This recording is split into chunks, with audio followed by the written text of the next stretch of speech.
Operation തുഫാന്റെ ഭാഗമായി intelligence അധിഷ്ഠിതമായ നിയമ നടപടികൾ ശക്തിപ്പെടുത്തുകയും മയക്കുമരുന്ന് കടത്തുകാരുടെ സാമ്പത്തിക ശൃംഖലകൾ തകർക്കുകയും അനധികൃത സമ്പാദ്യങ്ങൾ കണ്ടുകെട്ടുകയും ചെയ്തതായി മുഖ്യമന്ത്രി വി ഡി സതീശൻ അയൽ സംസ്ഥാനങ്ങളിലെ മുഖ്യമന്ത്രിമാർക്ക് അയച്ച കത്തിൽ ചൂണ്ടിക്കാട്ടി.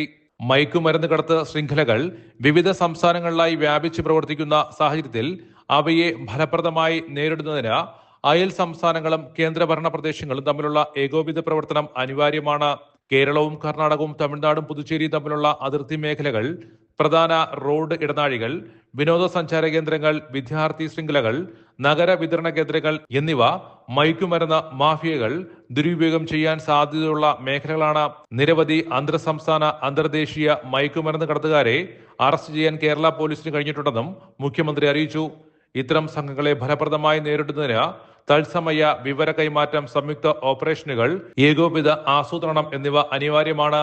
ഇതിന്റെ ഭാഗമായി കേരളം, കർണാടക, തമിഴ്നാട്, പുതുച്ചേരി എന്നിവിടങ്ങളിലെ ബന്ധപ്പെട്ട ഉദ്യോഗസ്ഥരുടെ ഉന്നതതല യോഗം വിളിച്ചു ചേർത്ത അന്തർ സംസ്ഥാന മയക്കുമരുന്ന് കടത്തിനെതിരെ സംയുക്ത പ്രവർത്തന പദ്ധതി രൂപീകരിക്കണമെന്നും മുഖ്യമന്ത്രി കത്തിൽ അഭ്യർത്ഥിച്ചു. ജീവൻ ന്യൂസ്, തിരുവനന്തപുരം.